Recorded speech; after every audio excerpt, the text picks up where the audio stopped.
O, si Atty. Harry Roque, mga kababayan, walang kadala-dala, bumanat na naman po sa ating Pangulong Bongbong Marcos habang nasa pagtago sa kanyang lungga. Pero yung kanyang asawang si Myla, na wanted na rin po ng Congress kasi na-contempt. Ang sabi ni Congressman Dan Fernandez, may information sila na tumakas na. Nasa labas na po ng bansa. Nasa ibang bansa na daw po. But before ko mga kababayan ibigay sa inyo yung full story ng mga balitang yan, click subscribe muna dito sa ating YouTube channel and hit the notification bell para lagi po kayong updated sa mga kaganapan dito sa ating bansa. Like and share na rin po ninyo ng ating video. At huwag na rin po ninyo na skip yung ating mga commercial ads para tuloy-tuloy lang ang pag-unlad ng Bagong Pilipinas. Itong ating programa mga kababayan, atid sa inyo nitong ating mga sponsors. Firmax Firming and Lifting Cream. Pinapay po sa mga pulses in affected area. Mainam po ito sa mga pains at paninigas ng mga kaso-kasuan. Ito sa mukha naman yung application, anti-aging, Automax po siya. Ito ay Glow Zero mga kababayan. Whitening po siya. Made in South Korea. Ito naman po, Nengxia Red Mix Fruit Drink. Gawa po siya sa goji berry. May anti-cancer properties po siya. At sa mga nagana po ng malinis and spacious fitness gym, pumunta lang po kayo sa aming Colossal Fitness Gym. May Grab car rental din po kami.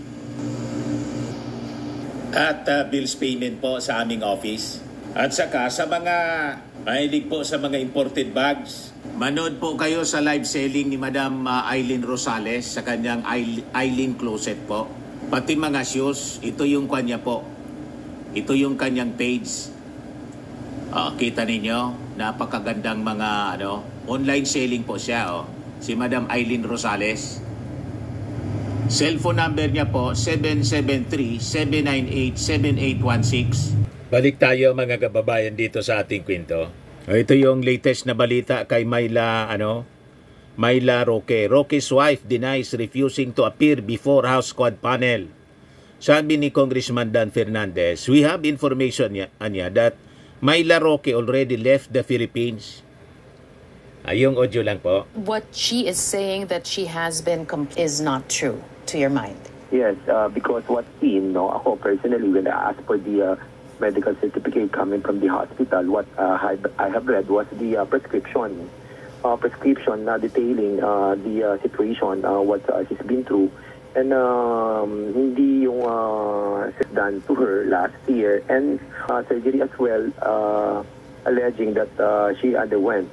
So we wanted to see the real cause of her real situation, and that's the reason why we're asking for all those documents. And ang hirap they're trying to find ways not to really to attend to the committee, and kung wala ka namang tinatago, di ba, you can even ask us to, biglang yaman kasi po on certain ways. For example, if she wanted to saan ginawa yung yaman? Pinapasubmit ng document po yung SALN. Ayun, tumakas. Wala na sila. Nagtago na po. Pati si Harry Roque. Evaded the hearing. As a matter, I think she went out of the country prior to us asking her. Sabi sa Singapore. Coming from the hospital. Pero baka wala na doon. I am hearing of a country where she's in right now. Are you receiving the same information? Where is Myla Roque? Two hearings ago, there was an information that she went to. I'm not really sure, but I read it, but it's not. I think it's an Asian country. It's either Singapore or Malaysia. Sabi nagpa-check up daw. Okay, and the last point that I want to make, our last question regarding Myla. So yun, nasa labas na ng bansa. Could be Singapore or Malaysia. Basta Asian countries. Nagtatago na po silang lahat. Sabi ni Dan Fernandez, tama yung sinasabi niya.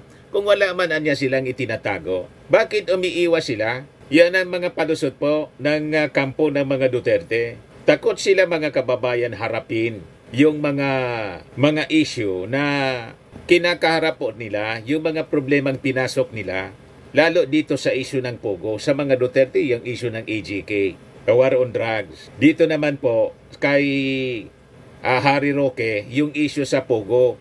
Konektado siya lahat po, mga kababayan.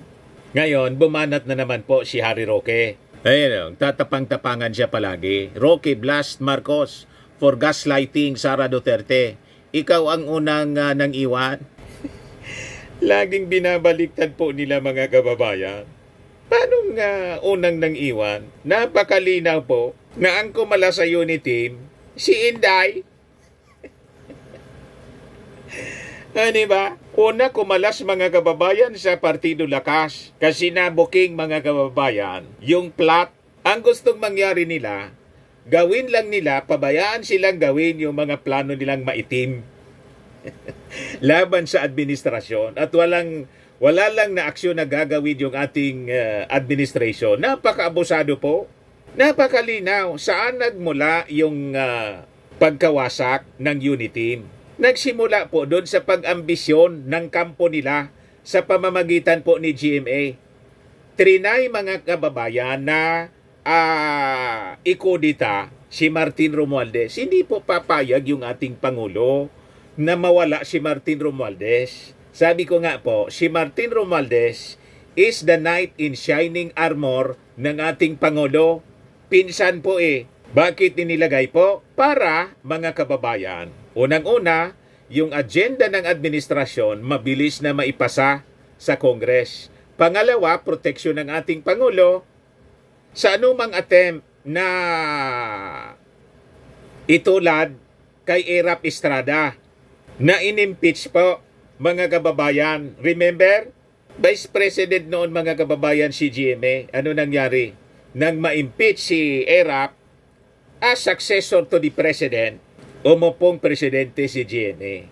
Yon, mga kababayan, din ang magiging kalalabasan kasi sa unit team, President Marcos, Vice President Inday.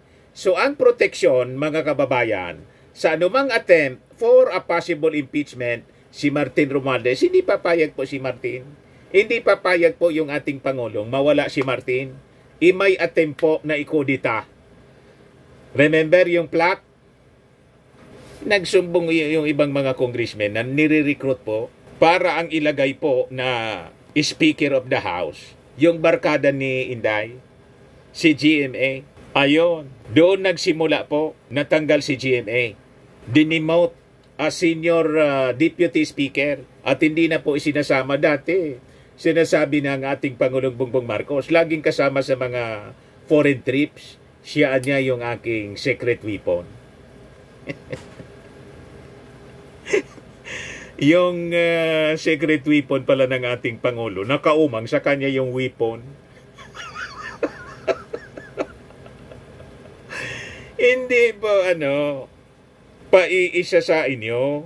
Nangyari na, may experience na po yung Marcos, yung tatay niya, di ba? Trinaydor sila ng mga nakapaligid sa kanya. Hindi na po pauulit. Nagwala si Inday po. Nag-resign po siya sa sa Lakas na siyang tumulong sa kanya na makaposisyon as Vice President at tinawag pong tambaluslos yung ating speaker.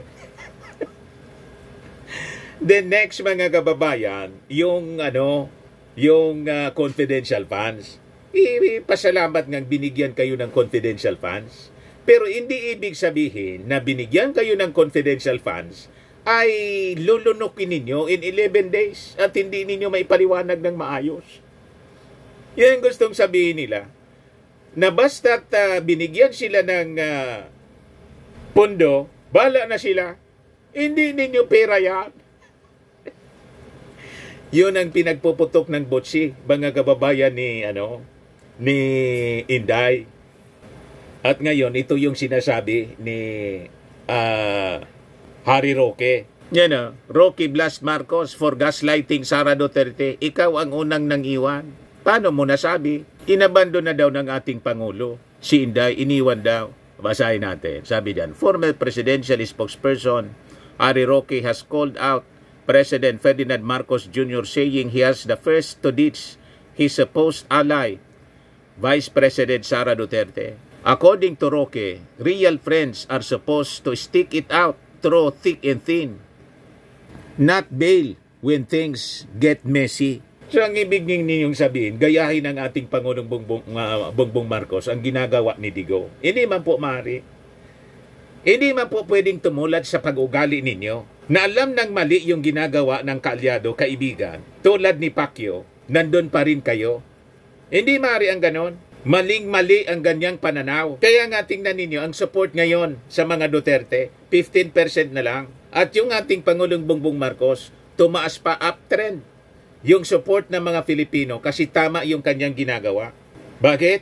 Tama lang na hindi niya kinonsinte yung kanyang vice-presidente. Abusado eh. Hindi niya kinonsinte si Pacquiao.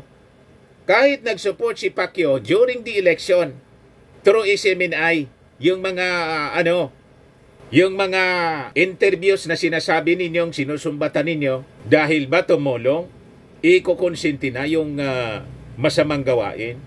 Hindi pa pwede yung ganon. Imagine si Inday, pagkatapos si Digong, imbis tumulong sa pagkumbinsi kay Pacquiao na sumurrender, sabi ni Inday, nang tanungin kung nasaan si Pacquiao, nasa langit na niya siguro. Sabi ni Digong, ako alam ko kung nasaan si Pastor, pero secret.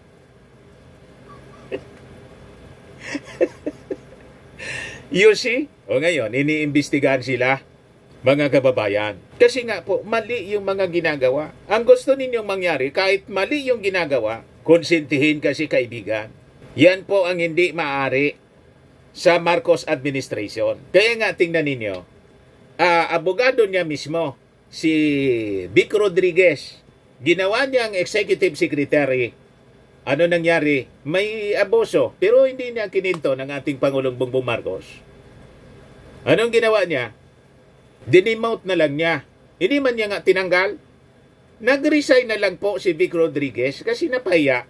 O ngayon, kung ano-ano na po ang ginagawang paninira sa ating Pangulo, umanib na sa mga Duterte. Bahala kayo sa buhay ninyo. But the President will continue serving the Filipino people kasi ang mga mamamayang Pilipino ang bumoto sa kanya. Kumbaga kung kayo sumuporta, ilan man lang yung boto ninyo. Tama po, may pananagutan yung ating Pangulong Bongbong Marcos sa ating mga mamamayan. Hindi pwede na dahil sa kaibigan, gumawa ng masama, pagtatakpan. Hindi nga nagsasalita yung ating Pangulo. You see? Sino yung nasalita ng salita? Di ba kayo? At saka si Inday? Tapos sasabihin ninyo, ang unang nang iwan yung ating Pangulo. Paano mo nasabi? Sino ba yung nauna na gumawa ng kabalbalan? O di ba yung kampo ni Inday? At kanyang buong pamilya. Tinatawag-tawag yung ating Pangulo. Bangag, may adik tayong Pangulo. Asa pa kayo na itatrato kayong mabuti. Pero tingnan ninyo, civil pa rin yung pagtrato sa inyo ng ating Pangulong Bongbong Marcos. Pero si Mrs. Lisa Marcos hindi na nakatiis, nagpa-interview kay Katonying. So tama lang yon. Pero tingnan ninyo, hindi na pinalaki ng ating Pangulong Bongbong Marcos. Talagang mabait ang ating Pangulo. Pati nga yung kanyang kapatid, imbis na kumampi sa ating Pangulo, kumampi pa sa inyo. Ayan tuloy, damay si Amy Marcos. Number 80 na lang sa survey. You see? Sabi ni Harry Roque dito, ang pagkakaibigan niya ay nagbibigayan, nagdadamayan, at nagkakaunawaan. Ang kaibigan, lalo na ang tunay na kaibigan, ay nakakadama kung ang kaibigan ay may dinadamdam, may sakit, masaya, o may umaaway dito. Give and take, hindi iniiwan sa ere. Sabi po niya sa kanyang Facebook post. Sa madaling salita, ikaw, PBBM, ang unang nang iwan. Yan po ang sabi ni Harry Roque. Pinalalabas na iniwan ng ating Pangulong Bongbong Marcos si Inday sa gitna ng problema. Unang-una po, ang gumawa ng problema si Inday. Wala man siya dating problema. Binigyan pa nga po ng pondo ng confidential funds. Anong ginawa ni Inday sa confidential funds? Ginastos in 11 days sa maling pamamaraan. Iniimbestigahan nga po ng Congress kasi may mga specific na items na dapat lang pinopondohan ng confidential funds. Lumitaw sa investigation ng Congress, mali yung paggamit. Kaya nga dinisallow ng COA. Kasalanan ba yun ng ating Pangulong Bongbong Marcos? Sinabihan ba siya na ito yung confidential funds? Gamitin mo sa kung anong gusto mo? Wala mang ganon. Kasi ang thinking ng ating Pangulo, mga kababayan, sa kanyang pagkaunawa, si Inday is a responsible official. Naging mayor siya at abogado. Gagamitin niya yung pondo sa tamang pamamaraan. Iginamit niya sa mali. Pagkatapos, ang gustong mangyari ninyo, Atty. Harry Roque, nakagawa ng pagkakamali si Inday, tapos, kukonsintihin ng ating Pangulo kasi kaibigan. Tama ba yon? Kaya hindi kayo uubra. May mga argumento ninyo. Kaya kayo nagtatago ngayon. Kasi ang dami ninyong ginawang mali. Kayo mag-asawa nagtatago na ngayon. Si Myla, sabi nasa ibang bansa. Kasi hindi may paliwanag kung paano dumami yung yaman ninyo. Ang gustong sabihin ninyo, konsintihin kayo sa inyong mga kamalian. Harapin ninyo ang inyong mga kamalian. Panagutan ninyo sa batas. Kasi wala man nagsabi sa inyo na gumawa kayo ng mali. It is your own volition. Nagkamali kayo, harapin ninyo ang inyong pagkakamali. Si Inday nagkamali, harapin niya ang kanyang pagkakamali. Yan ang mga responsible leaders. Hindi yung ituturo ninyo si President Bongbong Marcos na iniwan si Inday.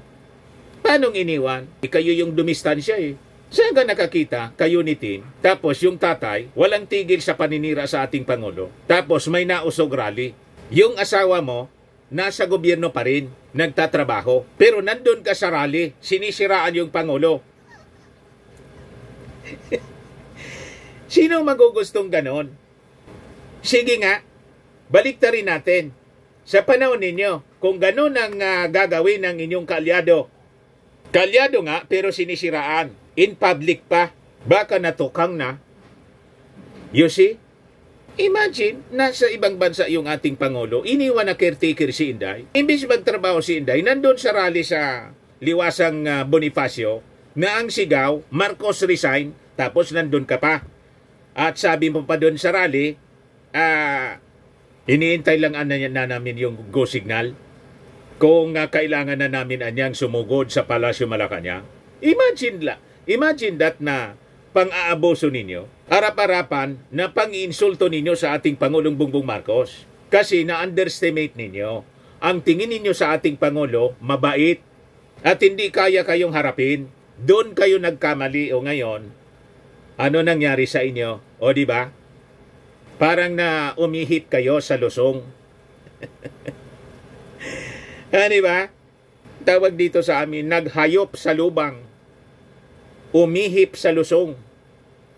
Yung bayuhan po, pag umihip ka doon, mapupuwing ka kasi bumubuelta yung mga tawag dito, yung mga alikabok na nasa loob ng lusong. Yun ang ginawa ninyo sa inyong sarili. You are actually hurting yourselves.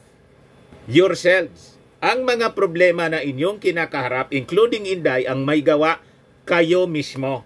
Si Digong ang gumawa ng problema niya, siya mismo. Si Bato, si Bongo, kayo lahat, ang gumawa ng problema ninyo, kayo. Huwag ninyong itinuturo yung ibang tao. Tapos sasabihin ninyo sa ating Pangulo, si Pangulong Bongbong, iniwan si Inday. Si Inday yung umalis. Hindi nga siya, sinibak. Sinibak ni Inday yung sarili niya. Nag-resign siya Nag-resign sa partido. Sa lakas, tinawag yung kaalyado na campaign manager niya, si Martin Romualdez, mga kababayan, na nagpanalo sa kanya. Tinawag niyang tambalos-los. Ang tawag niyan, kayo yung walang utang na loob. Binabaliktad ninyo. Naging presidente si Digong dahil kay Amy Marcos. O tingnan ninyo si Amy Marcos.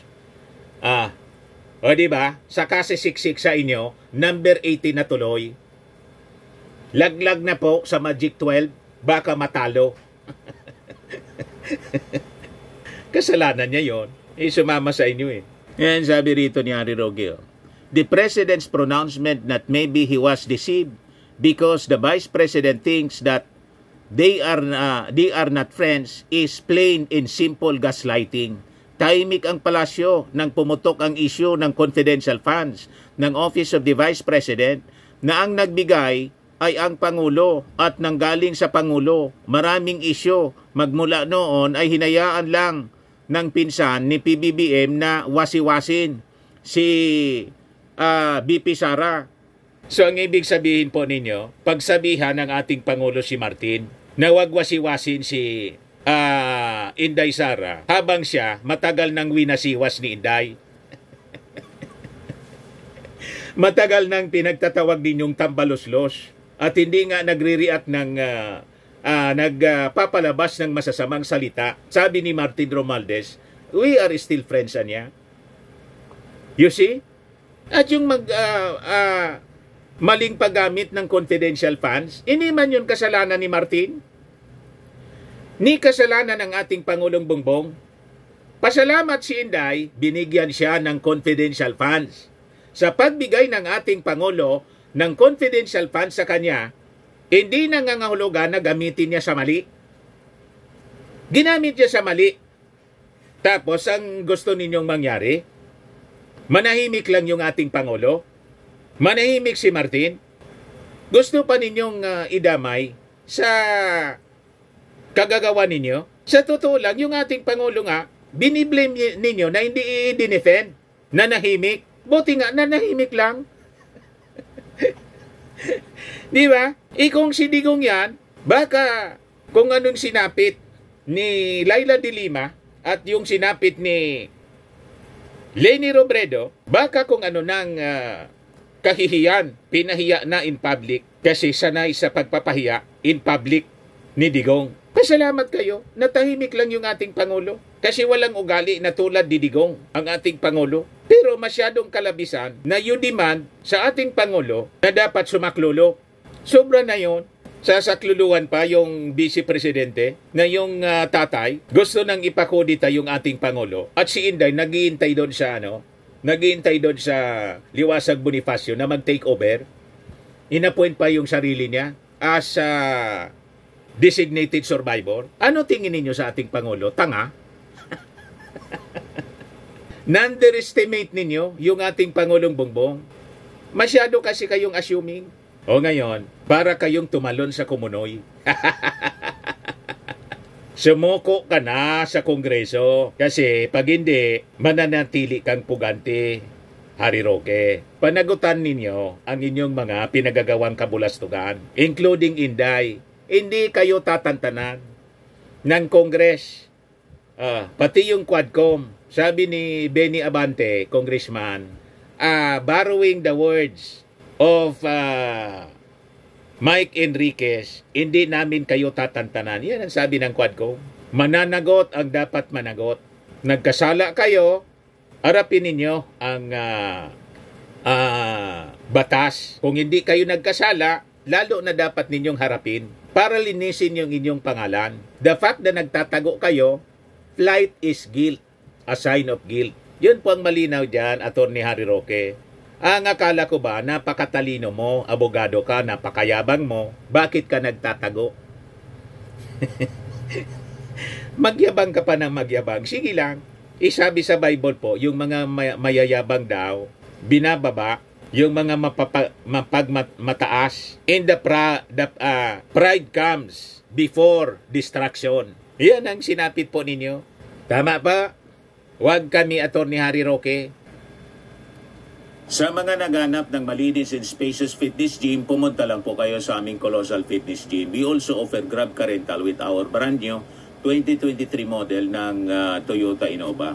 We also accept booking for those who are planning to travel via PAL, Cebu Pacific, and other airline companies, local and international, and bills payment for Meralco Bills, PLDT, Aleco Bills, etc.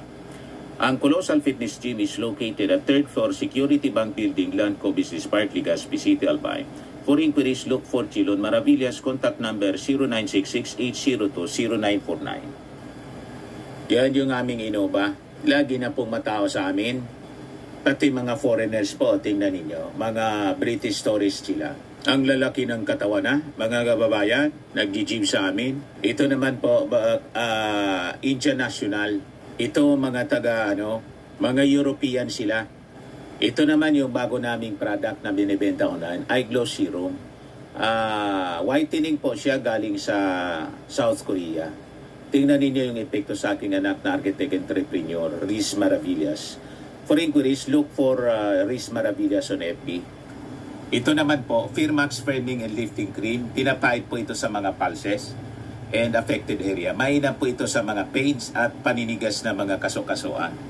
Ito po, Automax Radiant Serum. Sa mukha naman yung application. Anti-aging po siya. You will look 10 years younger than your age. Sa mga cancer patients naman po, baka lang gusto ninyo itong itry. Nengxia Red Mix Fruit Drink. Hindi man po siya gamot, food supplement siya.